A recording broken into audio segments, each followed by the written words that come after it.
بسم اللہ الرحمن الرحیم۔ کتاب روض الباسم من خلق النبی الخاتم، جلد ثانی یعنی دوسری جلد، باب 11، فصل 13، غیر مسلموں کے حقوق کے بارے میں فقہائے کرام کے اقوال، پارٹ نمبر 65، پیج نمبر 399، اور فصل 7 کہ ایلچی یا تاجر کے طور پر داخل ہونے والے غیر مسلم جنگجوؤں سے سلوک۔ قول نمبر 1، ابن قدامہ المقدسی شرح الکبیر میں لکھتے ہیں جو کوئی بھی دارالاسلام میں امان حاصل کیے بغیر داخل ہوتا ہے اور واضح طور پر یہ دعویٰ کرتا ہے کہ وہ ایک سفیر یا تاجر ہے جو سامان فروخت کرنے کے لیے آیا ہے، تو اس کے امان طلب کرنے کا حکم قبول کیا جائے گا۔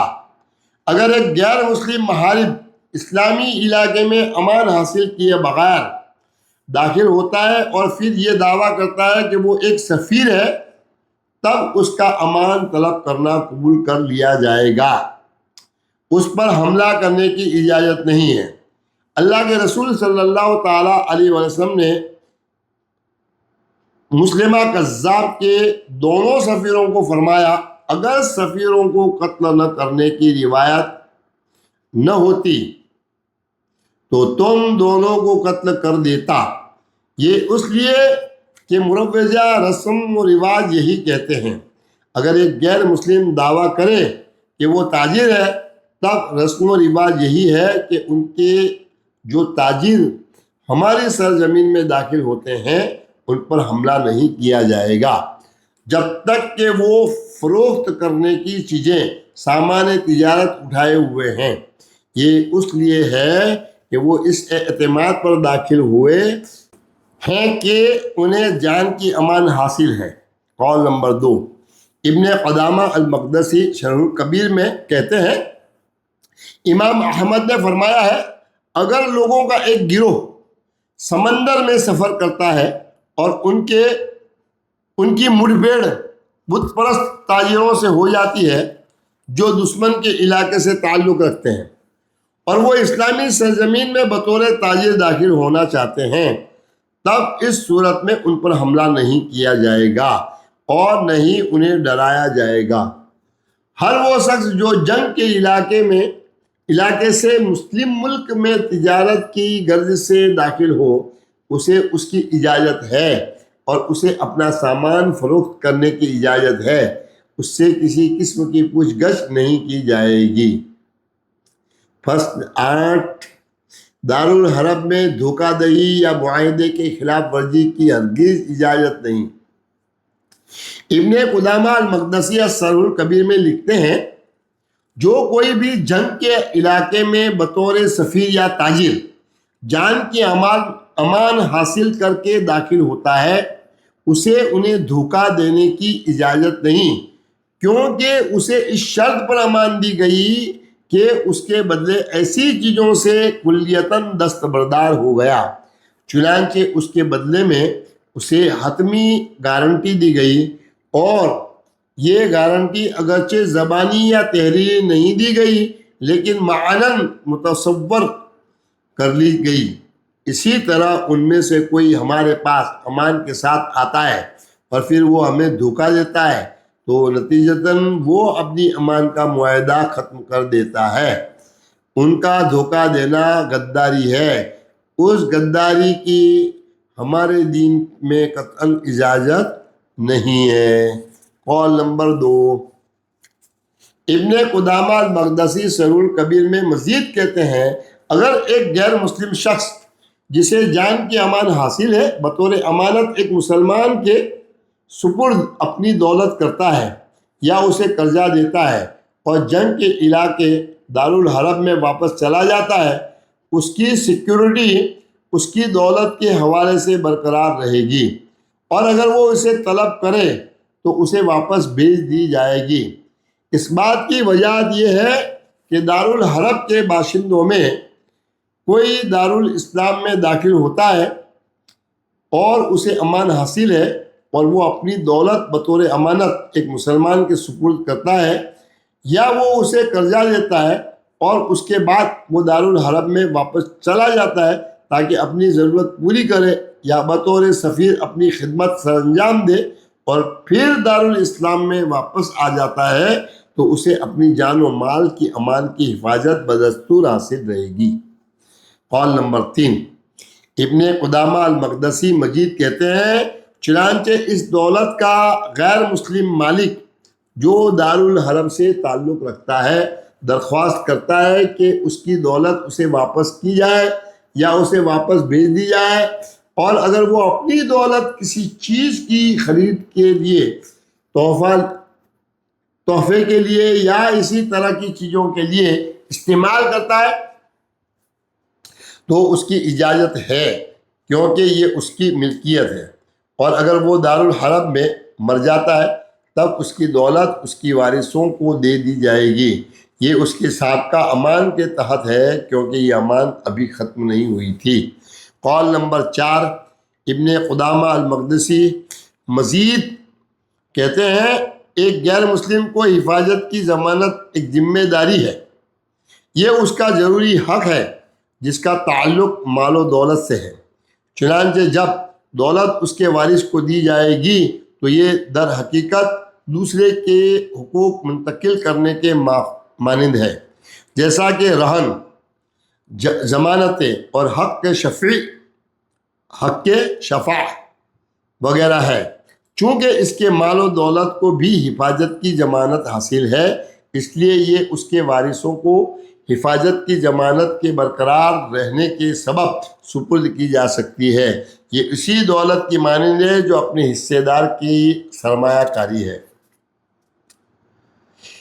9، غیر مسلم عورتوں، بچوں، بوڑھوں اور بیمار لوگوں سے زر حفاظت نہیں لیا جائے گا۔ اس کے مابین ایک قول نمبر 1، ابن قدامہ مقدسی نے المغنی میں فرمایا ہے کہ غیر مسلم عورتوں، بچوں، بوڑھوں اور بیمار لوگوں سے حفاظتی محصولات یعنی سیکورٹی ٹیکسز نہیں لیے جائیں گے۔ اس بارے میں فقہا کے درمیان کوئی اختلاف رائے نہیں پایا جاتا۔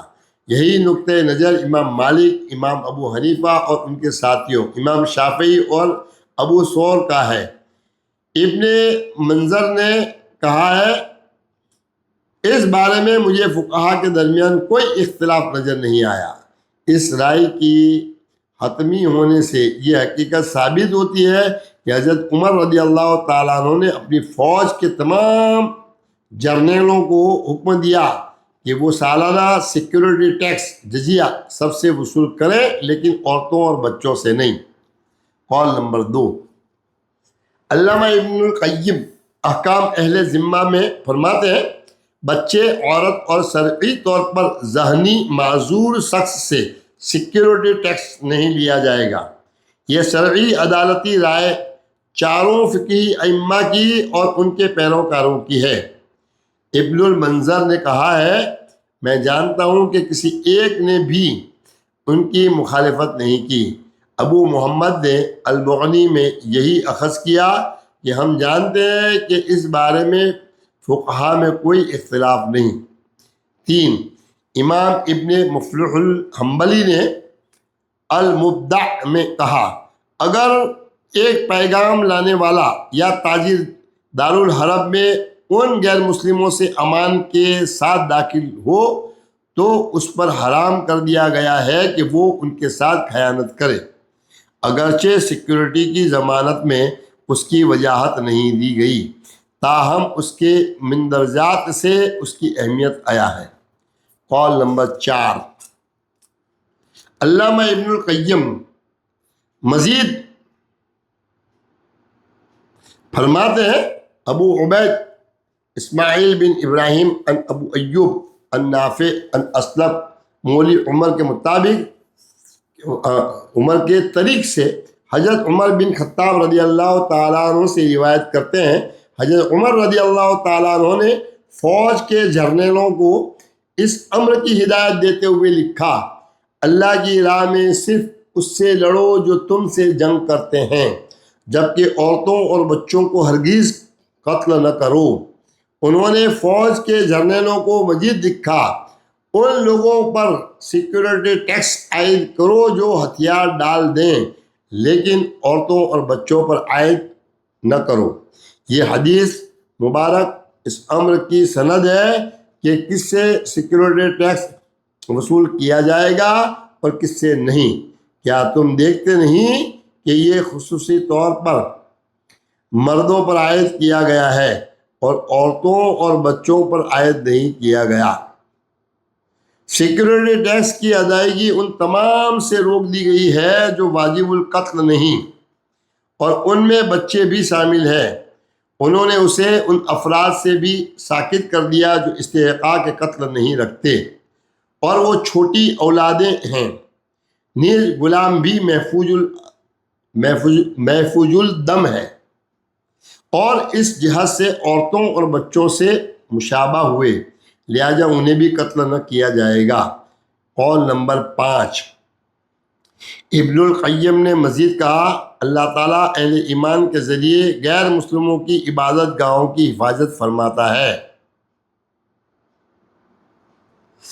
خلاصہ کلام، اسلام سب مذاہب کے پیروکاروں کے درمیان برداشت، توازن، امن اور ہم آہنگی کا حکم دیتا ہے، جس سے باہمی ربط، اتحاد، پرامن بقائے باہمی پیدا ہو۔ غیر مسلم کے حقوق کی حفاظت کرنا اسلامی ریاست کا سب سے اہم فریضہ ہے۔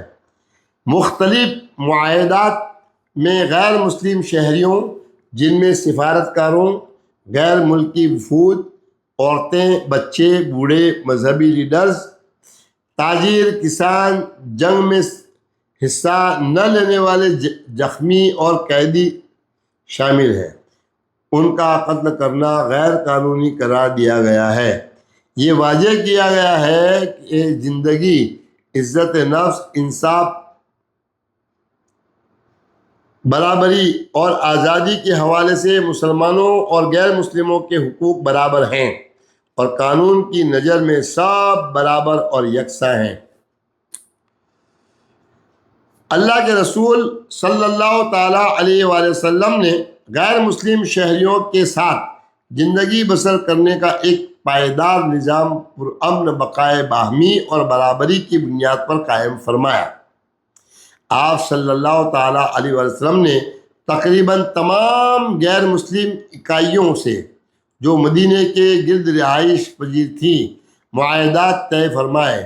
آپ صلی اللہ تعالیٰ علیہ وآلہ وسلم نے مختلف معاہدات میں غیر مسلموں کے تحفظ کو یقینی بنایا کہ ان کی عبادت گاہوں کو گرایا نہیں جائے گا اور نہ ہی ان کے حقوق پر کوئی سمجھوتا کیا جائے گا۔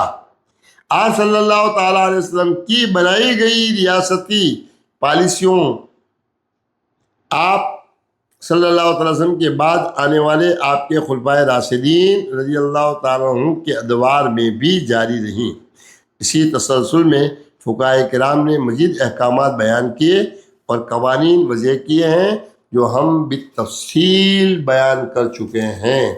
باب نمبر 11 یہاں پر مکمل ہوتا ہے، اور ہم اس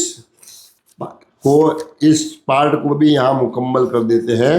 السلام علیکم ورحمۃ اللہ وبرکاتہ۔ پیج نمبر 407 پر مکمل ہوا۔